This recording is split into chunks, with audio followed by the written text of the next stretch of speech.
찬송가 218장입니다. 찬송가 218장입니다. 내 마음과 정성을 다하여서 주 너의 하나님을 사랑하라. 내 몸을 아끼고 사랑하듯 형제와 이웃을 사랑하라. 주께서 우리에게 명하시니 그 명령 따라서 살아가리. 널 미워 해치는 원수라도 언제나 너 그렇게 사랑하라. 널 핍박하는 자 위에서도 신실한 마음으로 복을 빌라. 주께서 우리에게 명하시니 그 명령 따라서 살아가리. 나 항상 주님을 멀리하고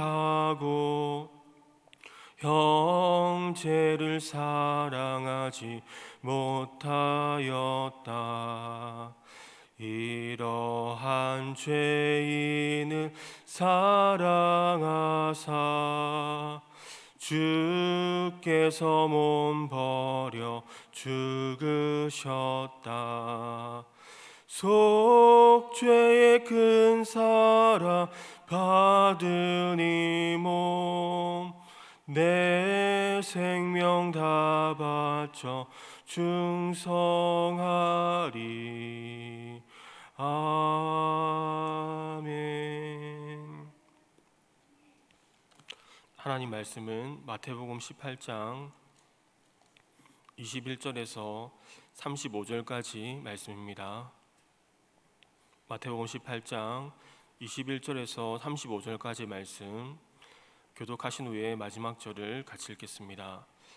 그때 베드로가 나와 이르되 주여 형제가 내게 죄를 범하며 몇 번이나 용서하여 주리이까? 7번까지 하오리이까?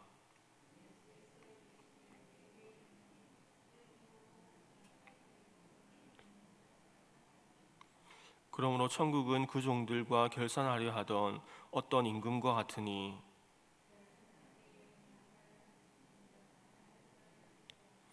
갚을 것이 없는지라 주인이 명하여 그 몸과 아내와 자식들과 모든 소유를 다 팔아 갚게 하라 하니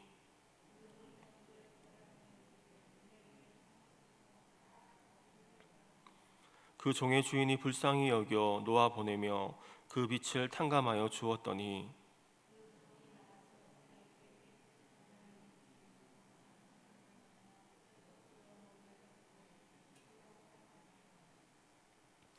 그 동료가 엎드려 간구하여 이르되 나에게 참아 주소서 갚으리이다 하되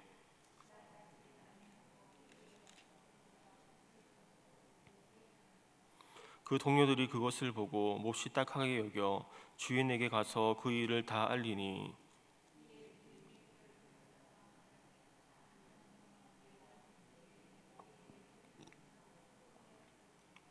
내가 너를 불쌍히 여긴 것 같이 너도 내 동료를 불쌍히 여김이 마땅하지 아니하냐 하고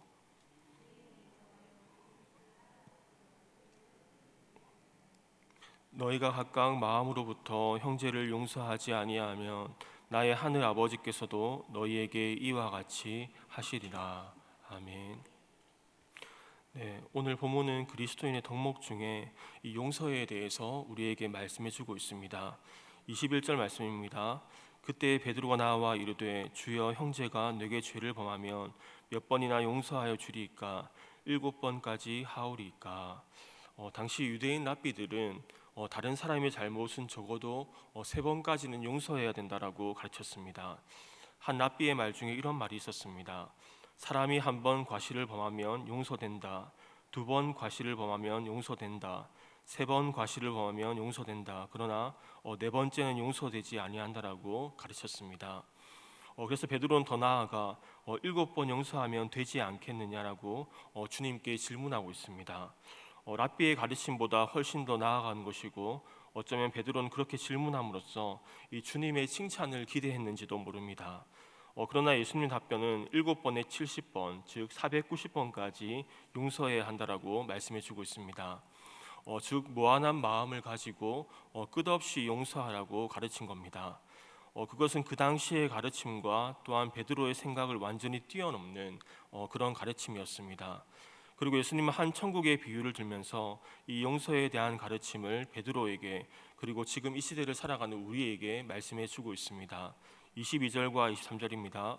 그러므로 천국은 그 종들과 결산하려 하던 어떤 임금과 같으니 결산할 때에 10,000달란트 빚진 자 하나를 데려오매 앞선 내용과 연관하여 천국은 그와 같으니라고 말씀하면서 이 천국은 무한한 용서가 있는 곳이고 이미 도래한 하나님 나라의 시민이며 장차 완성될 하나님 나라의 주인공인 성도들은 이 무한한 용서의 사람이 되어야 됨을 우리에게 비유로 말씀해 주고 있습니다.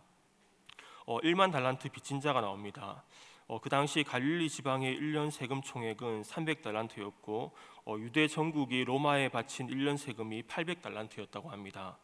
1만 달란트는 대략적으로 노동자 하루의 임금이 10만 원이라고 했을 때에 6조 원에 해당하는 돈이라고 볼 수 있습니다.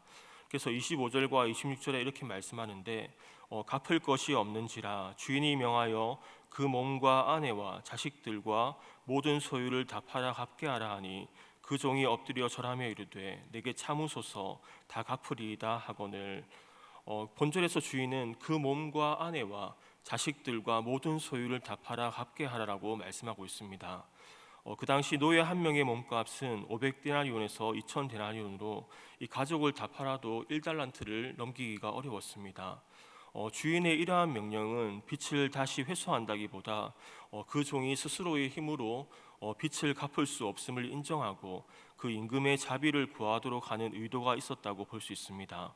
25절에 그 종이 엎드려 절하며 이르되라고 말하는데 여기서 절하며라는 미완료형으로 이 거듭 절하면서 주인에게 자비를 호소하고 있는 모습을 보여주고 있습니다.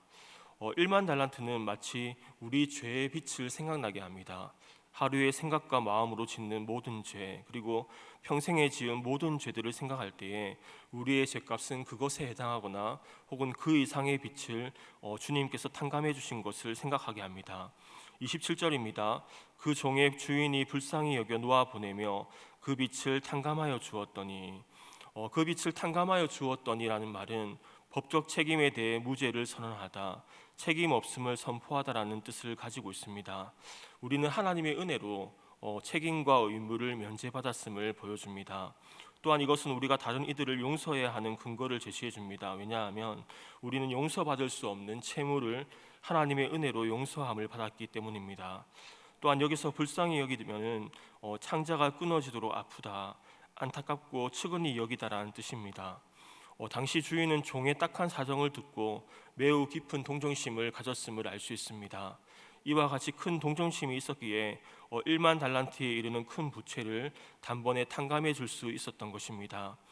이는 견딜 수 없는 죄짐을 지고 허덕이는 우리 인간을 굽어보시는 하나님의 심정을 헤아릴 수 있게 해줍니다. 하나님께서는 바로 이러한 우리를 불쌍히 여겨 귀한 독생자를 희생하면서까지 인간을 구원하고자 했던 것입니다. 그리고 엄청난 빚을 탕감받은 종이 자신에게 100데나리온 빚진 자를 만나게 됩니다. 28절입니다. 그 종이 나가서 자기에게 100데나리온 빚진 동료 한 사람을 만나 붙들어 목을 잡고 이르되 빚을 갚으라 하매 1데나리온은 노동자 하루 품삯으로 10만 원이라고 했을 때 그 당시 1,000만 원이 되어집니다. 물론 작은 돈은 아니지만 그는 용서하지 못하는 모습을 보여줍니다. 붙들어 목을 잡고라고 말하고 있는데 이 목을 잡다라는 말은 숨이 막히게 하다라는 뜻으로 그 종이 동료의 목을 잡고 숨이 막히게 했음을 우리에게 보여줍니다. 이 종의 모습을 보면서 하나님은 우리에게 이루 말할 수 없는 용서의 은혜를 주셨는데 우리는 누군가 나에게 정말 작은 부분을 힘들게 해도 용서하지 못하는 저의 모습을 보기도 했습니다. 그리스도인은 용서의 사람으로 이 새벽 시간이 용서의 은혜를 구하는 저와 여러분이 다 될 수 있기를 바랍니다. 그리고 그 소식은 주인의 귀에 들어가게 되고 34절을 보시면 그 빛을 다 갚도록 옥에 가두는 것을 보게 됩니다. 그 빛은 갚을 수 없는 빛을 의미하므로 그 감옥에서 나오지 못함을 말씀하고 있는 겁니다. 오늘 본문을 보면서 그리스도인은 용서의 법을 배워야 됩니다. 처음에 베드로가 예수님에게 질문할 때 이 용서하다라는 단어의 의미는 보내버린다, 가게 한다라는 것입니다. 우리가 누구를 용서한다는 것은 그와 관련된 일체의 것들을 우리의 기억 저편으로 보내버린다는 의미가 있습니다. 이것이 진정한 용서입니다. 하나님께서 우리의 죄들에 대해 이와 같이 대하셨으므로 우리도 하나님을 본받는 것이 마땅합니다. 이사야 43장 25절 말씀 이렇게 말씀하는데 나 곧 나는 나를 위하여 내 허물을 도말하는 자니 내 죄를 기억하지 아니하리라. 용서했다고 하면서 그 죄를 마음속에 담고 사는 사람은 완전히 용서한 것이 아닙니다. 기억 저편으로 던져버리고 조금도 담아두지 않아야 진정한 용서가 되어지는 겁니다. 하나님은 우리의 허물을 빽빽한 구름에 사라진 같이 도말하셨다라고 말씀하고 있습니다. 이사야 44장 22절 말씀입니다. 내가 내 허물을 빽빽한 구름같이 내 죄를 안개같이 없이 하였으니 너는 내게로 돌아오라. 내가 너를 구속하였음이니라. 없이 하였다는 겁니다. 온 하늘을 덮고 있는 구름이 사라지면 곧 푸른 하늘이 나오고 우리가 그 구름을 다시 기억하지 않는 것처럼 형제의 허물에 대해서도 우리는 동일한 입장을 취해야 됩니다. 베드로는 예수님을 3번이나 부인하고 저주하며 맹세까지 했지만 주님은 그를 용서하시고 그에게 중요한 직책을 맡기셨습니다. 우리는 예수님의 용서를 본받아야 됩니다. 그래서 용서는 말뿐만 아니라 마음과 행동까지 포함하게 됩니다. 35절에서는 이 비유의 핵심적인 교훈으로 우리가 각각 마음에서부터 중심에서부터 형제를 용서해야 함을 말씀해주고 있습니다. 또한 그것은 우리의 행동으로 이어져야 되는데 우리를 향하신 하나님의 용서는 그의 행동으로 입증되었습니다. 첫 번째는 독생자 예수님을 우리의 죄를 위한 화목제물로 주신 것입니다.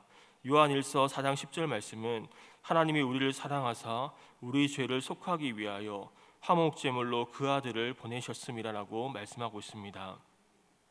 그리스도의 오심은 하나님께서 우리를 중심으로 용서하신다는 분명한 증거를 보여주었습니다. 또 한 가지 용서의 열매는 교제가 회복되는 겁니다. 그리스도 안에서 하나님과 성도의 사이에 교제가 회복되었습니다. 또한 우리가 하나님께 기도하고 하나님이 그 기도에 응답하신다는 것은 이 교제가 회복되었다는 것을 의미합니다. 우리는 마음을 열지 않는 어떤 사람과 친밀한 교제를 나눌 수 없습니다. 하나님께서 그리스도 안에 있는 사람들과 친밀한 교제를 나누신다는 말씀은 그분의 용서를 확증하는 것입니다. 그래서 우리가 형제를 진정으로 용서했다면 이 두 가지의 모습이 나타나야 합니다. 먼저는 그를 위하는 행동이 있어야 되고 또 한 가지는 그와 계속적으로 교제가 이루어져야 됩니다. 이 교제는 의례적인 만남을 의미하는 것이 아닙니다. 어떤 이들은 교회 안에서 만나면 의례적인 인사만 나눌 뿐 한자리에 앉으려고 하지도 않고 눈을 마주치는 것도 기피합니다. 그 이유는 중심에서부터 용서한 것이 아니기 때문입니다. 초대교회 성도들이 만난 코이노니아는 이 교제 이외에도 연합과 일치, 동거라는 의미가 함축되어 있습니다. 우리가 잘 아는 요한일서 3장 18절 말씀은 이렇게 말씀하는데 자녀들아 우리가 말과 혀로만 사랑하지 말고 행함과 진실함으로 하자라고 우리에게 말씀해주고 있습니다. 그래서 성경이 우리에게 강조하고 있는 것은 삶의 태도입니다. 그 중에 하나는 받은 대로 주는 것인데 우리가 은혜를 받았으면 은혜를 주고 또한 구원을 받았으면 구원을 전해줘야 됩니다. 본문의 정처럼 은혜를 받았음에도 은혜를 주지 않으면 성경은 그것을 악한 자라고 말씀하고 있습니다. 그 종은 원래 악한 자였습니다. 그러나 큰 은혜를 입어서 선한 자가 될 수도 있었습니다. 그러나 그는 은혜를 입고도 여전히 악한 자의 모습으로 남아있는 것을 보게 됩니다. 은혜를 받았으면 새롭게 함으로 변화를 받아 주님의 뜻을 행해야 하는 것입니다. 우리는 감당할 수 없는 죄를 감당할 수 없는 은혜로 용서를 받았습니다. 우리는 그것을 결코 잊지 않아야 합니다. 눈앞에 있는 사람이나 내 마음속의 쓰라린 감정에 집중하지 않기를 바랍니다. 우리가 대속을 통해 받은 은혜는 그 모든 것을 덮고도 충분히 남을 만큼 거대한 은혜이고, 우리 하나님의 은혜는 모든 사람을 사랑하고 모든 사람을 용서하고도 남는 은혜인 줄로 믿습니다. 그래서 그 은혜를 구하는 이 새벽 시간이 되기를 바랍니다. 우리가 용서할 때 우리는 더욱 놀라운 자유함을 경험하게 될 것입니다. 우리가 용서할 때 우리의 적이었고 나를 힘들게 하는 그 사람이 나의 편이 되어 나를 돕는 것을 경험하게 될 것입니다. 스탠톤이라는 사람이 있었습니다. 이 사람은 아브라함 링컨에 대해서 아주 모욕적인 말을 했습니다. 그러나 아브라함 링컨은 대통령이 된 이후에 이 스탠톤이라는 사람을 국방장관으로 임명하였습니다. 그리고 링컨은 최대한 예절을 갖추어 그를 대해 주었습니다. 세월이 흘러 링컨 대통령이 이 극장에서 암살자의 총탄에 맞아 쓰러져서 그 유해가 안치된 좁은 방에서 제일 많이 눈물을 흘리며 슬퍼한 사람은 스탠톤 장관이었다고 합니다. 그는 링컨 대통령을 보며 눈물을 흘리면서 이렇게 말했습니다. 여기 세계 역사상 가장 위대한 통치자가 누워 있다라고 말하였습니다. 용서는 묶인 것을 풀고 자유하게 하며 하나 되게 하는 능력이 있습니다. 사랑하는 성도 여러분, 남을 용서하는 일은 말처럼 쉬운 것이 아닙니다. 자신에 대해서는 남들이 관대하기를 바라면서도 남들에 대해서 자신은 그렇지 못한 경우가 우리의 모습이고 많이 있습니다. 하나님의 은혜를 받았다는 우리가 그렇게 산다면 우리는 하나님 보실 때에 안타까운 마음을 느낄 것입니다. 우리는 주께서 먼저 우리를 긍휼히 보이신 그 까닭이 무엇인지를 이해해야 됩니다. 우리는 도저히 용서받지 못할 큰 죄들을 가지고 있었음에도 주께서 용서하셨습니다. 그리고 우리가 형제의 허물을 조건 없이 용서해야 하는 것을 가르쳐주고 있습니다. 그러므로 우리가 참으로 하나님의 은혜를 안다면 용서하는 데 힘쓰고 모든 사람들에게 관용을 보여야 할 것입니다. 그리스도를 나타낸 생활은 말의 증거보다 훨씬 더 강력한 힘이 있다는 것을 우리는 기억할 수 있기를 바랍니다. 용서함으로 우리가 용서의 본을 보이신 예수님을 따르는 제자임을 모든 사람들에게 알게 하고 또 내 안에 예수님이 살아계심을 삶으로 보여주는 저와 여러분이 다 될 수 있기를 바랍니다. 그 용서의 은혜가, 그리고 용서를 통해 그 자유함의 은혜가 우리 모두에게 부어지기를 주님의 이름으로 축원합니다. 기도하겠습니다. 지금도 살아계신 하나님, 우리의 모든 죄를 용서하여 주시고 탕감하여 주심에 감사드립니다. 주님께서 우리의 죄를 용서하신 그 값이 너무나 큰데 우리는 자주 잊어버리는 것을 경험합니다. 그 용서의 은혜를 우리가 잊지 않고, 그 속죄와 대속의 은혜를 우리가 잊지 않고 살아가게 하여 주옵소서. 우리가 그것을 잊어버리지 않고 우리가 얼마나 큰 죄를 용서받았는지 우리 마음 깊은 곳에 새겨주시고 그것을 늘 마음에 새기며 살아갈 수 있게 하여 주옵소서. 그래서 우리가 주님을 닮은 용서의 사람이 되어지고 더 넓고 모든 사람을 품을 수 있는 관용의 사람이 되게 하여 주옵소서.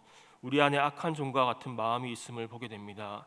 우리를 힘들게 하고 우리 안에 작은 해를 가한 자들을 마음 중심에서부터 용서하고 그를 위해 기도하고 또 그를 위하여 행동하고 친밀히 교제하는 은혜를 허락하여 주옵소서. 하나님이 잊어버리신 것처럼 우리가 다시금 기억하지 않는 은혜를 주시고 용서를 넘어 행함과 진실함으로 더욱 사랑하며 나아가는 우리 모두가 되게 하여 주옵소서. 오늘 거룩한 주일 이곳에 주님이 임하여 주셔서 모든 묶인 것들이 풀어지고 용서의 은혜가 임하고 크신 사랑이 임하여서 모두가 마음이 한 마음이 되어지는 기적을 우리가 보게 하여 주시옵소서. 형제들의 모습 속에 예수님의 형상을 우리가 보게 하여 주시옵소서. 감사드리며 살아계신 예수님의 이름으로 기도드립니다. 아멘. 하늘에 계신 우리 아버지, 아버지의 이름을 거룩하게 하시며 아버지의 나라가 오게 하시며 아버지의 뜻이 하늘에서와 같이 땅에서도 이루어지게 하소서. 오늘 우리에게 일용할 양식을 주시고 우리가 우리에게 잘못한 사람을 용서하여 준 것 같이 우리 죄를 용서하여 주시고 우리를 시험에 빠지지 않게 하시고 악에서 구하소서. 나라와 권능과 영광이 영원히 아버지의 것입니다. 아멘.